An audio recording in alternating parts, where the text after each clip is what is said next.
One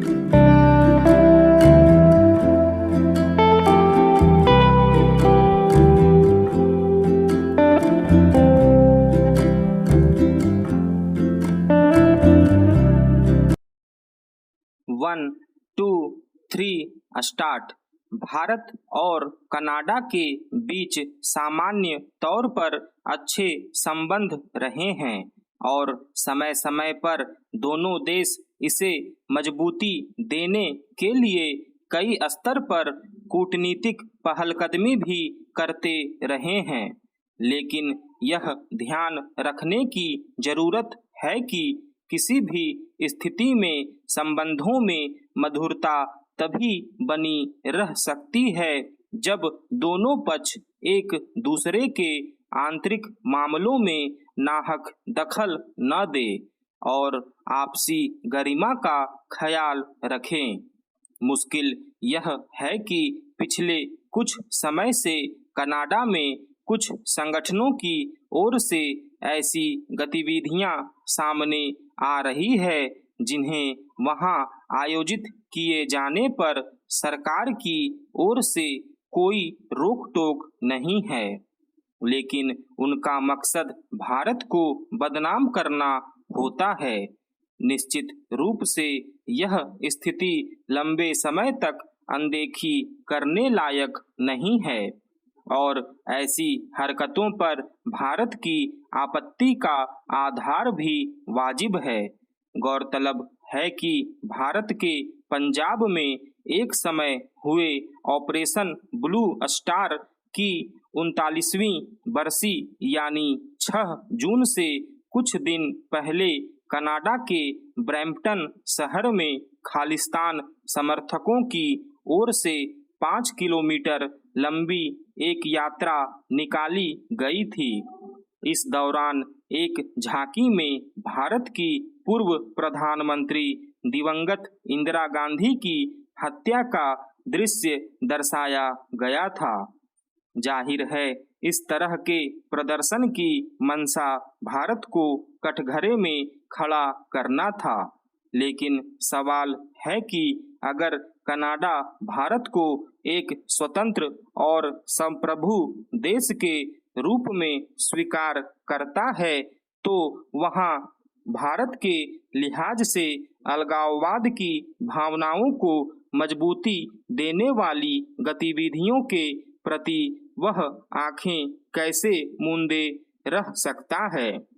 Canada में इस प्रकृति की घटनाएं लगातार सामने आई हैं, इसलिए भारत के विदेश मंत्री ने सही ही इस बात पर आपत्ति जताई और कहा कि कनाडा लगातार अलगाववादियों, चरमपंथियों और हिंसा का समर्थन करने वालों को फलने फूलने का मौका दे रहा है। शायद इसके पीछे मकसद चुनावों में कुछ वोट हासिल करना है, बल्कि उन्होंने साफ शब्दों में यह भी कहा कि यह आपसी रिश्तों और कनाडा के लिए ठीक नहीं है। इस मसले पर विपक्षी दलों ने भी आपत्ति जताई है, यानी भारत की ओर से कनाडा के लिए यह स्पष्ट संदेश है कि अगर वह अपनी जमीन पर भारत विरोधी हरकतों पर रोक नहीं लगाता है या उन्हें नियंत्रित नहीं करता है तो इसके एवज में भारत को भी कोई स्पष्ट रुख अख्तियार करना पड़ेगा।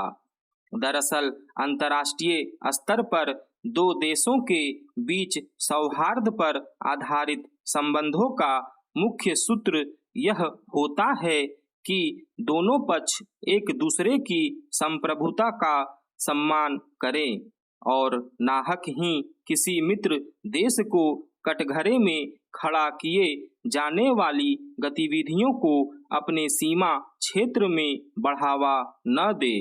लेकिन पिछले कुछ समय से कनाडा में भारत को लक्ष्य करके जिस तरह की कुछ गतिविधियां देखी जा रही हैं, उसमें यह सवाल स्वाभाविक ही उठता है कि क्या वहां की सरकार इन सब के प्रति उदासीन है या फिर वह जानबूझकर ऐसा होने दे रही है।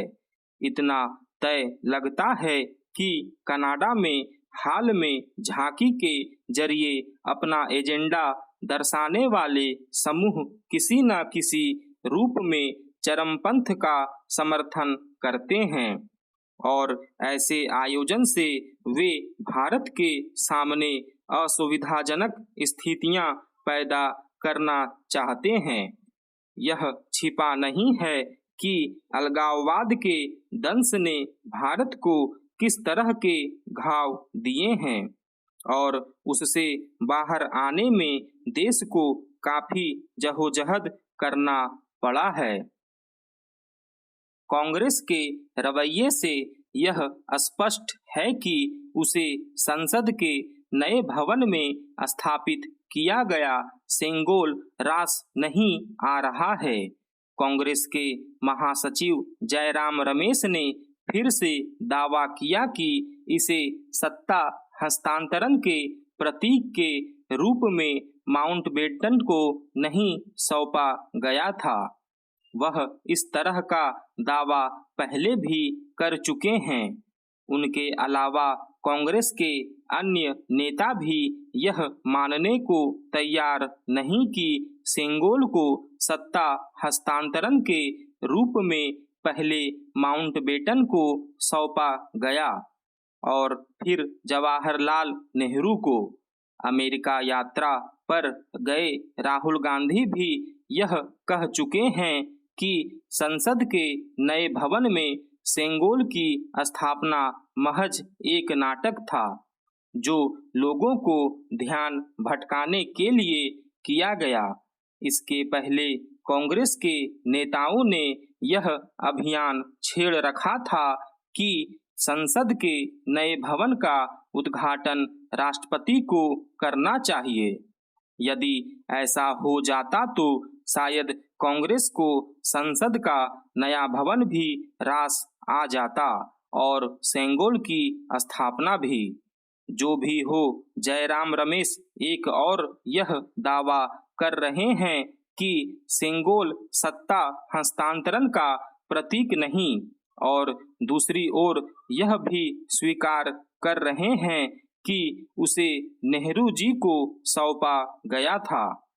अच्छा होगा कि कांग्रेस नेता यह बताएं कि उसे किन कारणों से नेहरू जी को सौंपा गया था, क्योंकि इतना तो तय है कि उसे टहलने के लिए इस्तेमाल की जाने वाली छड़ी के तौर पर तो नहीं ही जाना जाता।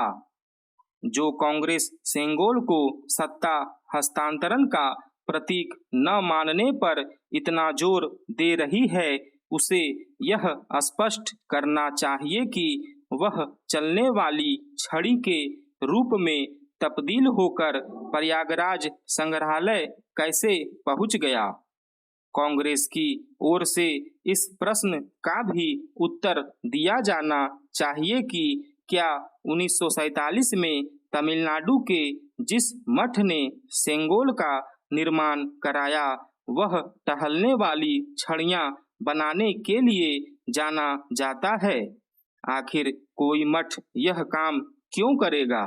कांग्रेस के नेता कुछ भी दावा करें, इसकी अनदेखी नहीं की जा सकती कि तमिल साहित्य में सेंगोल को सत्ता हस्तांतरण के प्रतीक के तौर पर ही जाना जाता है। इसके भी प्रमाण उपलब्ध हैं कि सेंगोल की परंपरा चोल साम्राज्य के समय शुरू हुई थी।